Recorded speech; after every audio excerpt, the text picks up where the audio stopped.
So I was just grinding this bar out. I've gone so far through this end, I've not got any of that end done, all the spot welds, and my grinder's just packed up.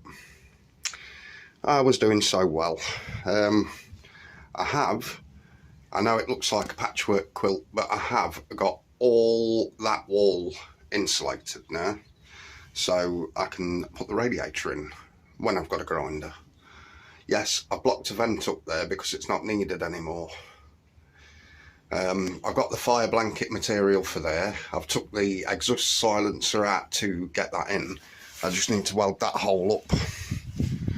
And then I'm waiting for a grinder now.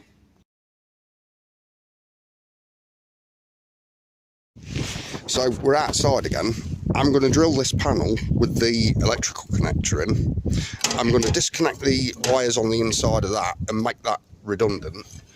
I'm going to tack weld this door shut, only just to stop you from opening it really. I'm just going to tack it shut. And then I've taken the generator plate off there because that said made in China.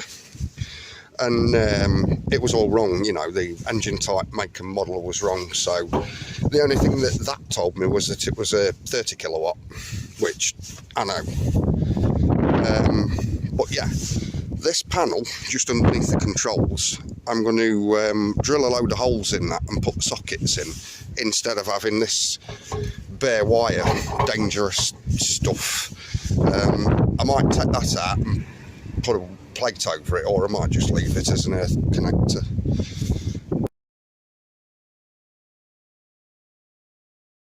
While I'm waiting for a grinder, I might as well put these 16 amp 230 or 40 volt sockets into this panel. I can drill the holes for them. So what I'll do is, if I just put that down, I'll portion this panel up into I think it's 4, so that on every line that you've got down, because I've got 3 of them sockets, you see, so on every line down you'll have a socket. So you'll have 4 different sections, but where the lines divide the sections, that's where the centre of those sockets will be.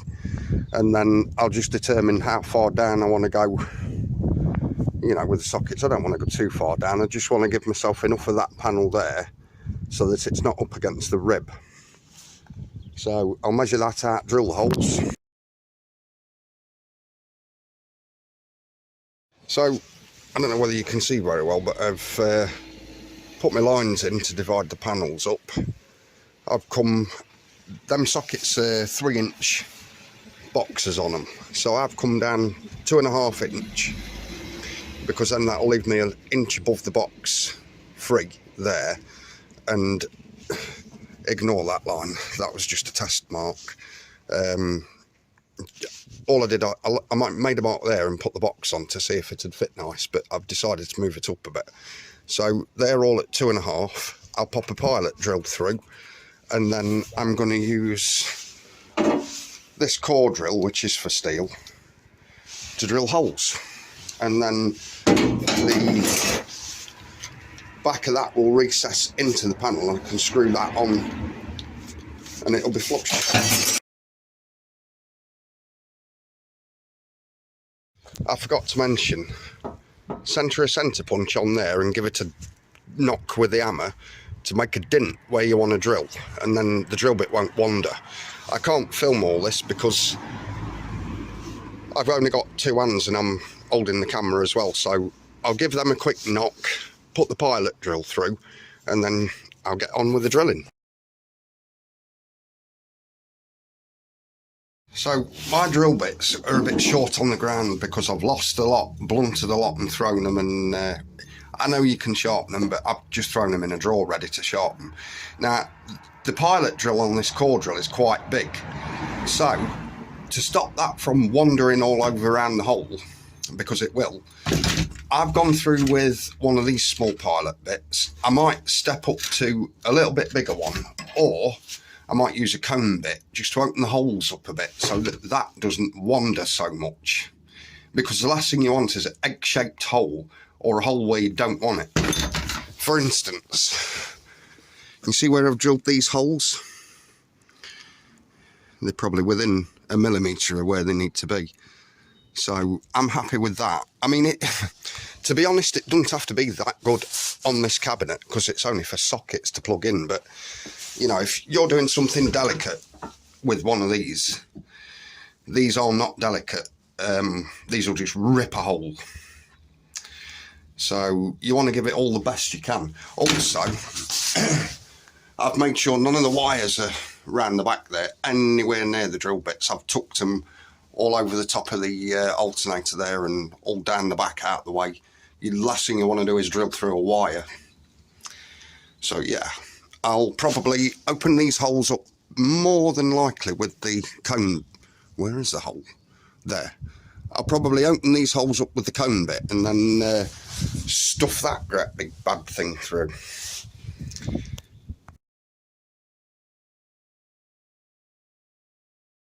You don't have to go mad with the cone bit. I haven't gone all the way through. These holes are now big enough that pilot drill on the core bit should key itself, you know, to the hole, centre itself over the hole. So I'll get on and drill with that. So yeah, I've drilled these holes for the sockets to recess in. Now, don't be tempted as soon as you've drilled that hole just to stuff the socket in, because that's going to be red hot from that core drill. So leave the holes to cool down, because you could melt some of the socket and you don't want to do that. If you melt through this white too much and you get close to the connectors, you could short circuit the socket to the cabinet. So yeah, don't do that. Just wait, let them cool down. Go for a cigarette, go for a drink, let them holes cool down until you can safely touch them and keep your finger on them. All right, it's been a few minutes now for me, so, you know, then put your sockets in. Don't be tempted to just put them straight in.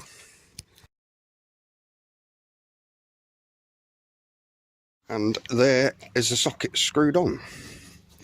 That one's not straight, but I don't care. It's just, I mean, this generator set's going to be hidden.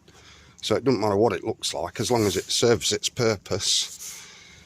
And I've got outlets to connect stuff to. That's fine for me.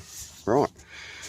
I don't know whether I've got a core bit that will actually drill a big enough hole for those. So I might have to get one.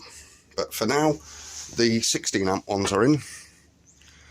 I will probably be taking them out again to wire them up, because, yeah, there ain't much room to get a screwdriver in there. So I'd rather just whip the socket out, wire it, push it back in, screw it back in, and then I can fiddle about with the electrics on the inside then.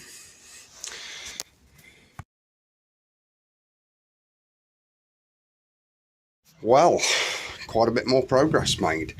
I've taken that girder out, and if you remember, I'm taking that out because the Transit's engine mountings are going to be about here or here, but so that needed moving because that would be at the front of the engine, and the Transit engine mounts are halfway down.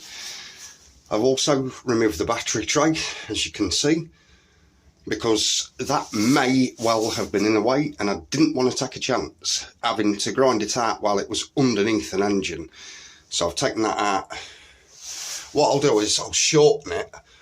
I'll basically, these longer bits, I'll cut off one of the ends and just cut them down a bit and to where they need to be, measure a battery, cut them down, weld them back onto the ends, and then that can go back in.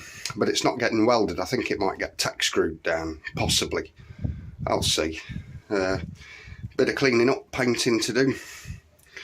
Bit of cleaning up and painting to do there. I'll just show you this girder. I'll just run to the garage and show you the girder for a second, because there's something else I need to do. Right, just move some stuff.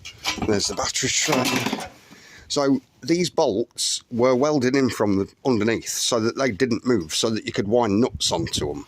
However, the engine mountings that come with the Transit engine, I'm just going to have a hole, and I'm going to have to cut a pocket out of here so that I can get to the nut that goes on the bottom of the rubbers and tighten it with the spanner. So what I'll do, I'll just cut a window out. I'll cut it all the way down to the bottom, because this is quite strong anyway. I'll cut it straight down, straight across, pull that piece out wherever the hole needs to be, and then I've got like a window in the side of the girder to put the nut on, put the spanner in, tighten it up. I'll cut that one out as well, smash it out, whatever. And then, yeah, this battery tray. So what I'm basically going to do, this battery tray is too long, so I will cut some of this out. I'll try and follow the pattern that they've used to actually make it. So probably there, I'm going to cut that off the end of there, cut some of this out to shorten it, and then I may cut that off and just bend that round and weld it back up where it needs to go. Or I might just take one of them ends off completely, because they've got nice little lugs there for the, like a ratchet strap or a bungee cord to go over the battery. Yeah, so I've made some progress. I've got the sockets on, the insulation done on that wall and all round the ceiling of there. I've got that dirty great girder out, the battery tray out, the silencer out, and I'm going in for a cuppa.